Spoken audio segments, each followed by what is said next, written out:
Hello Commanders, Action here. The mid-game crises in patch 4.3 are giving players more trouble than most endgame crises, and for a good reason. The economy and naval changes in this patch make it much harder to snowball, which means by the time these crises spawn, we usually have weak fleets against an extremely powerful enemy. In this video I'll break down exactly how to defeat the Voidworms and the Great Khan, covering the ship design, the modifiers, and the key mechanics that let you win even when you're in a bad position. Quick report from High Command before we dive deeper. Most of you watching aren't officially enlisted yet. If this run gives you ideas for your own games, subscribe and join our navy.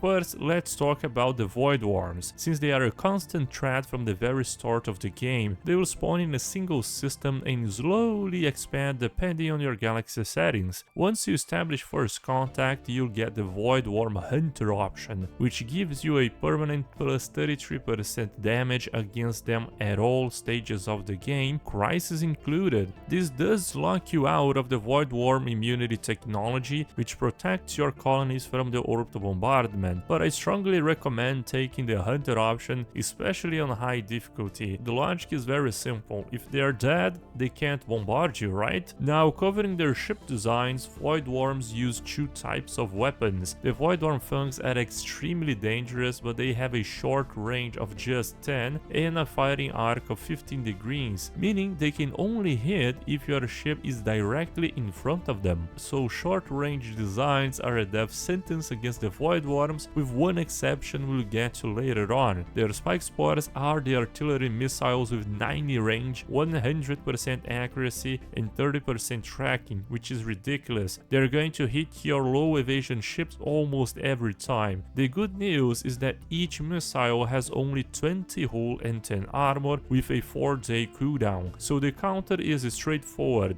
Stack point defense to shoot down their missiles and use your sublight speed to stay out of the fang range. Defensively, Voidworms have no shield, low armor and mostly hull. This makes energy weapons extremely effective against them. If you're running Strikecraft, the ancient driller drones are ideal since they ignore armor and deal bonus damage to hull. In my experience, the perfect counter build is carrier battleships with energy weapons. Run 2 advanced afterburners, stack armor only since their missiles ignore shields anyway, and I use the take on last in the X slot to do extra damage against them. Also, since we are using the carrier core section, we will have 2-point defenses. As a rule of thumb, running 4-point defenses at the maximum tier can completely negate an entire Void Troika worth of missiles. So keep this in mind. If you want to, you can even run some point defenses destroyers with the artillery combat computer, just so you can screen out their missiles without having to pay for the high cost battleships. If you don't have access to any of these technologies yet, frigates with torpedoes are a solid alternative. They can one-shot the Void Troikas, but you need to bring enough to kill them all in a single volley, since torpedo cooldowns are extremely long. One more tip: hyperlane camping or attacking from the shortest hyperlane gives your frigates the best chance of catching up to engage them. Now let's talk about the modifiers, because this is where things get nasty, Commander. You can stack damage bonuses from multiple sources. The Voidworm Hunter modifier from the first contact give you plus 33%, Defender of the Galaxy plus 25, Galactic Contender plus 33%, the Void Hunter leader trait can get up to 20% against fauna in general, and there is a situation approach from the Voidworm Plague that gives another 15%. Stacking all of these and you're looking at plus 126 bonus damage against the Voidworms. At that point we are deleting them, one-shotting them with any type of energy weapons. And here's the most important thing most people do not know about. Once you destroy a single Voidworm nest, their entire Crisis status ends. All those powerful Crisis modifiers get stripped away and every remaining fleet and nest drops back to the baseline stats. After that, it's a complete cleanup. We are just cleaning out the bugs from the galaxy. Moving to the Great Khan, here's where things start to become a little harder. The Great Khan is a marauder empire that awakens like a fallen empire and starts expanding ending by attacking everyone except the fallen empires themselves. Any AI empire that loses planets to the Khan has a chance of surrendering and becoming their satrapy, which strengthens the Khan's forces and spawns new ships in the surrendered empire's capital. So the longer you wait, the stronger they get, with one exception later on. The Khan is significantly more dangerous than the Voidworms. They have higher fleet power, more aggressive expansion, and fewer damage modifiers available to us. Just like the Voidworms, there is one trick that can end the whole thing fast. Talking about their ship designs first. Like the Voidworms, they have much more armor and hull, but this time they also have a little bit of shields, so bringing in kinetic weapons is going to help out a little bit. Attacking them in pulsar systems will remove the need for any kinetic weapons, so keep that in mind. Like the Voidworms, their ships are also specialized in short-range combat and mainly kinetic weapons, thus bringing more armor and long-range weapons is advised, Commander. Their toughest ships, the Galleon, are the only ships with long-range weapons and point defenses. They are also extremely hard to take down, but thankfully they come in fewer quantities. Their Bastions, however, have extremely good weapon diversification, with kinetic artilleries and long-range energy weapons. Thus, it's advised to engage their Bastions and starbases alone without any of their support fleets. For our ship designs, I like to run the Take-On Lance plus one plasma thrower and the rest kinetic artilleries. Your main damage will come from the Axolot, but the kinetic weapons and plasma throwers are going to take down their smaller vessels, which can cause trouble if they get in close range. Using Strikecraft against them can be good too, but since their Galleon has point defense specializing in taking them down, they're not going to be as effective. For low technology ships, you can go with the standard frigates, but keep in mind that it's going to be much tougher than the Voidworms, since the Great Khan has a lot of smaller vessels that won't take multiplicative damage from the torpedoes, and their Galleon has point defense. Regarding the modifiers against the Khan, there are very few. They oppose the Fallen agenda, granting plus 25%, Mercenary Enclave Tactics, granting plus 15%, and the Galactic Custodian Resolution, giving plus 20%. You most likely stack only plus 25% from the agenda in your runs. This is another reason why the Khan feels much harder to defeat. However, there is one quick way of defeating the Khan: destroying the Chosen of the Khan fleet, killing the bastard. You need to scout the galaxy map to find them, but by exchanging sensor link with other empires that are being attacked, you can quickly see where he is, so try to snipe his fleet alone, otherwise you'll have trouble. When you defeat his fleet, within 1 year he will respawn in a random system he controls, with the same fleet composition and strength. Just repeat the process. Be patient if you have to, but don't suffer too many losses. After all, if you don't do anything, the Khan will eventually die of old age, 15 to 45 years after he awakens. Now I'm going to show you how I implemented these tactics to take down the 25 times Khan and Voidworms in our current playthrough while suffering minimal losses. Alongside our military development for our nearby empires,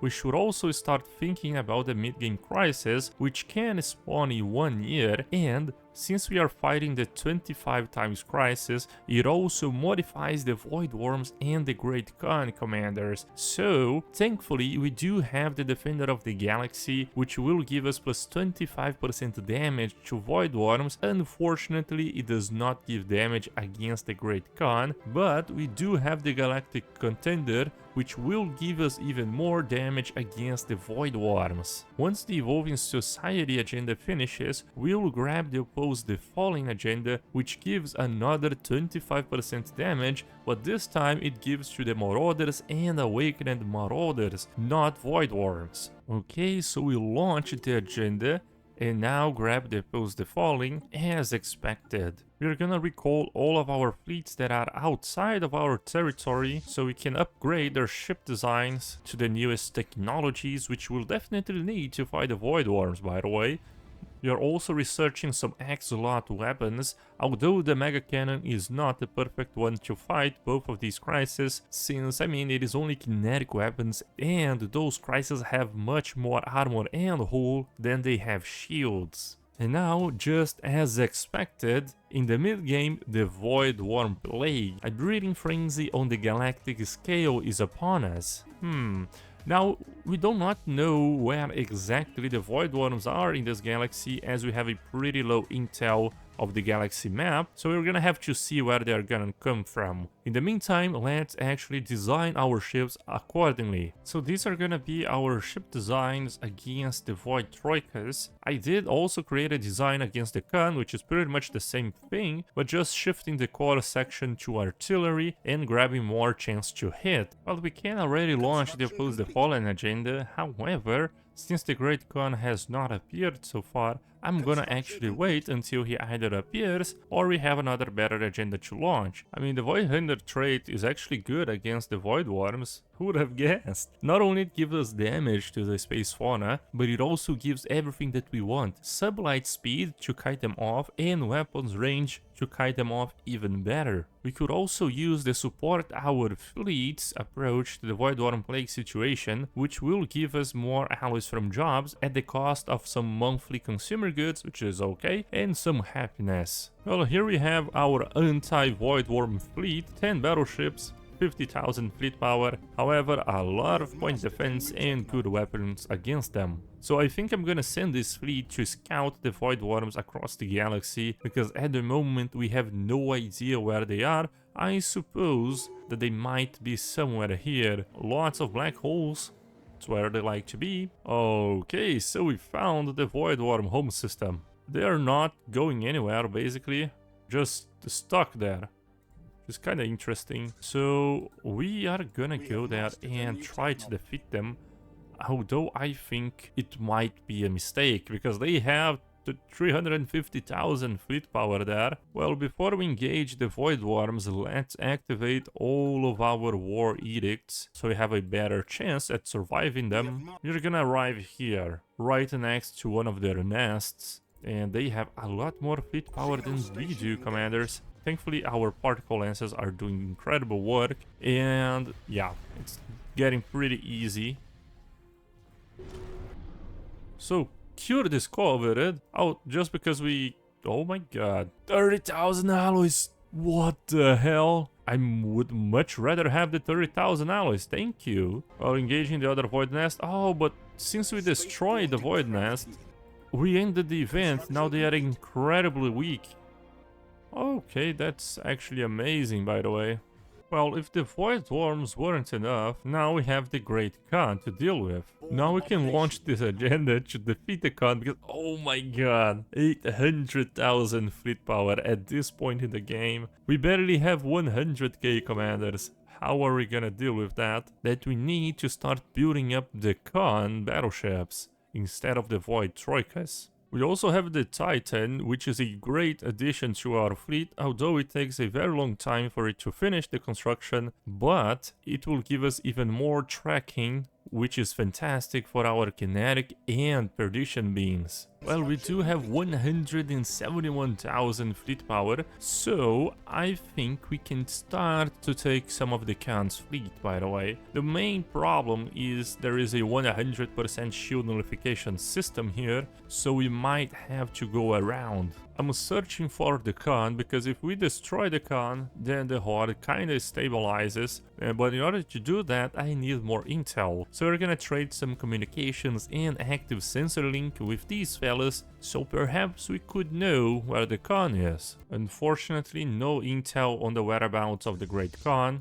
Well, they moved their ships into the shield nullification system. I think it's the perfect opportunity for us to strike at long range, and they are starting to build a starbase here. Yeah, so far another easy win for us. It's amazing how the Galleon tanks a single shot of the Titan. So tanky. Engaging another one of the Khan's fleets. Another pretty good win for us. However, no Khan in sight. There we have it, the chosen of the Great Khan. We found them, commanders. They are pretty far away and they're going the opposite way. So we're gonna have to go through a lot of their bastions in order to get there. We are against the chosen of the Great Khan now. No casualties on our side.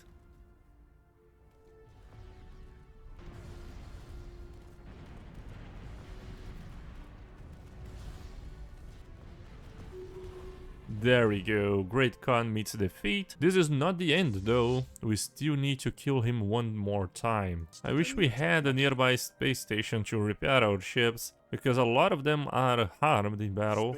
Alright, this is Great Khan Aki Ozoza. The Moves Mutatis are brave warriors and worthy opponents, but they too will fall before us. Are you sure about that? So they respond with pretty much the same fleet. However, it does take a very long time for our ships to repair here. They repair like 2 or 3 hull and armor every day, and we have 7,000, so it's gonna take a very long time. I think we might accept the losses here. I don't think we're gonna lose even if some of our cruisers go down. I think we have enough fleet power, and it's also because our agenda is about to run off, so we're gonna lose that plus 25% damage. You gotta do this quick.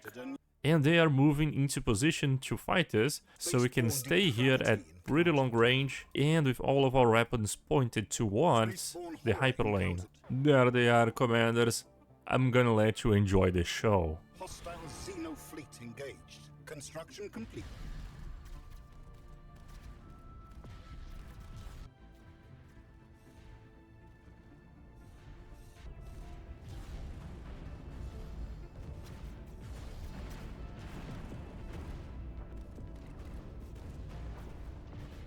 Only the Great Khan ship remaining now.